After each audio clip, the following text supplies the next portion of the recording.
Welcome, welcome. Please.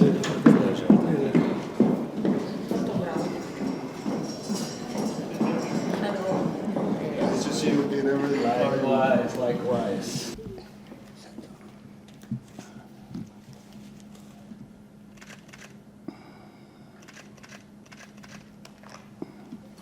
Thank you. Where is our friend Sven?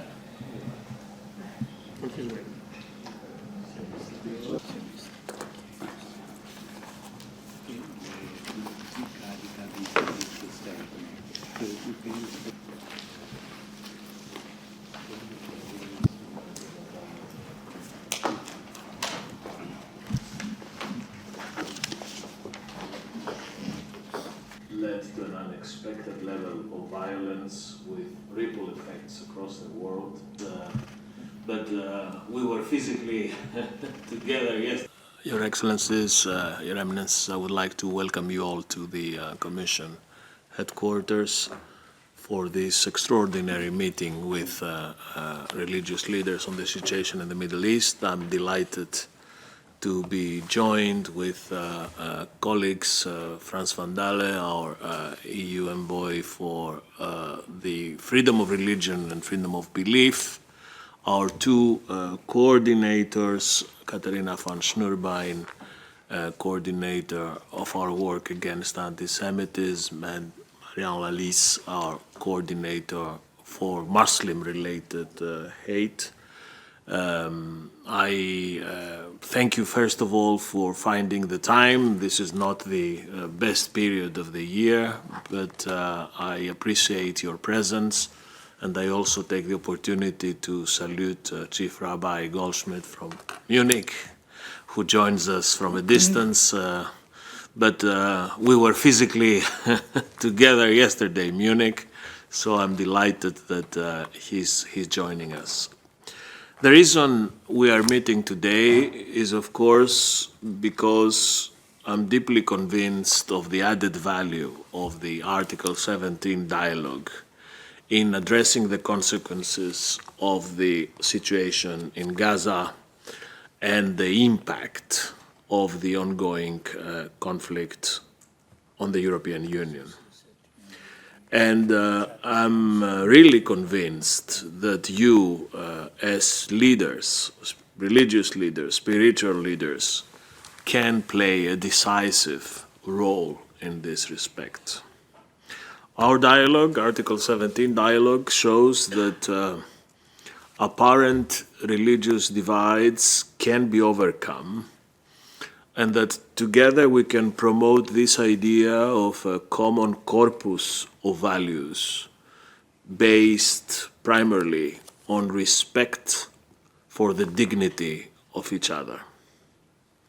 Let me first start by stressing the Commission's commitment to cooperate precisely in promoting these values in Europe and in the Middle East. We, following the terrorist attack of 7th of October and the events that have led to an unexpected level of violence with ripple effects across the world, we are seeing in Europe the worst kind and intensity of hate speech and racism, which, as we know, has little to do, if nothing to do, with a genuine religious belief. We have also, thankfully, seen calls for moderation, for peace, from religious leaders from Europe and from the Middle East, and I greatly welcome this. Let me first start by presenting you briefly our position as European Union on the situation in the Middle East. The European Union has consistently condemned the horrific terrorist attacks by Hamas. We have called for the release of all the hostages and for the protection of civilians in line with international humanitarian law, and we have reinforced our humanitarian engagement in the region.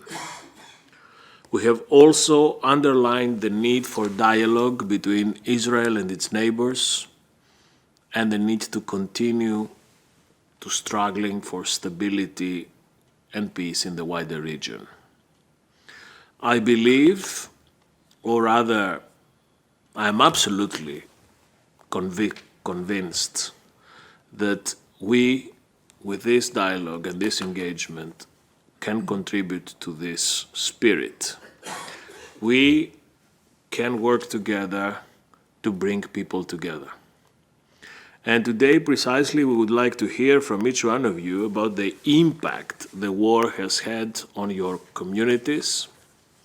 And from our perspective, we want to make sure that together with your help, we can protect all civilians and improve the conditions for immediate humanitarian relief, work to avoid regional spillover, and towards stabilizing Gaza and relaunching a post-conflict political horizon based on the two-state solution. The international community remains strongly united in support for this two-state solution as designed by the Oslo agreements.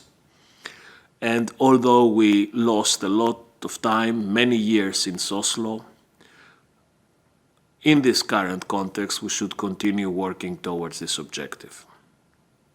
The EU has been clear in our consistent call for maintaining holy sites, and we have consistently advocated for peaceful coexistence among Christians, Jews, and Muslims.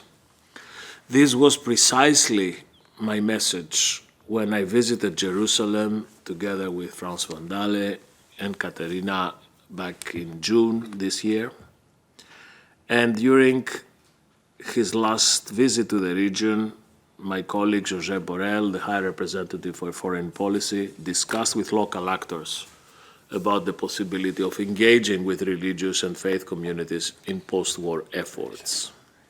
Equally, our priority is, of course, to do that by upholding the multi-religious and multicultural essence and spirit of Jerusalem.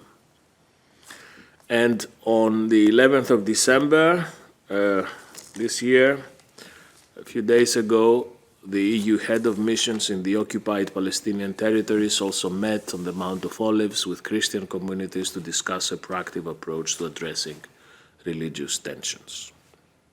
Let me now come to the issue of how we address the rise in hate speech and attacks. We have seen a spike of anti-Semitic and anti-Muslim related hatred all across the world and, of course, in the EU. The intensity, the scale, and the tonality of hate speech in Europe has been shocking. The speed and the extent to which anti-Semitic, anti-Muslim, and in general racist speech has been spreading, and the role played by social media in this process was also remarkable.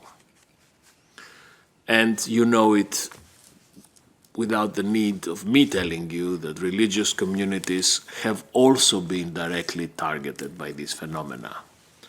Synagogues and mosques, Jewish and Muslim cemeteries have been targeted. And within the EU, we have stepped up our collective efforts and action to tackle this illegal and hateful content, in particular in the online world.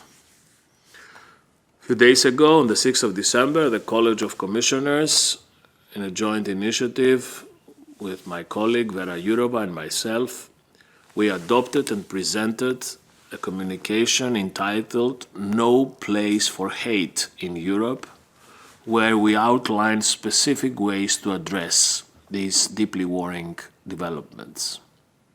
We outline a number of actions, such as enhancing support for the protection of places of worship, in particular Jewish places of worship, and enforcing the new instruments at our disposal in the Digital Services Act legislation and the new obligations that we impose on the online platform to help us counter illegal content. We need collectively to reflect on how to coordinate a rapid, collective, and cross-border response to the viral spread of terrorist and violent extremist content online. Our dialogue can make a meaningful contribution to the fight against hate. As our previous Article 17 dialogue sessions have underlined, in this context, education would also be essential to prevent hate propaganda from prevailing. The role of religious leaders in shaping the public discourse and educational content can also play a part. Dear friends and colleagues, let me conclude by saying that it is important that we meet today. It is important that our meeting has a sharp focus on the situation in the Middle East and everything that derives from the continuing conflict there. But we need also to structure our discussion in a way that would allow us to look ahead, a way forward, and ensure possible constructive follow-ups. I can offer as input to our discussions a number of possible actions that would allow us to trace this way forward. I can think of another meeting of religious leaders, next time including also leaders from the communities in the region that we could invite here. We should also continue the work by Sven Koopmans, who's sitting on my left, and he's our EU Middle East envoy. I'll give him the floor in a second. He has started a remarkable strand of work on the protection of religious heritage sites, which is relevant in these discussions. And I would also think that we need to reinforce and foster our engagement with leaders at regional level, in particular the EU heads of mission, and by activating EU-funded programs in the region that can make a difference. But I'm very much eager to listen from you, to harvest your opinions, to assess together the situation, and trace possible ways forward.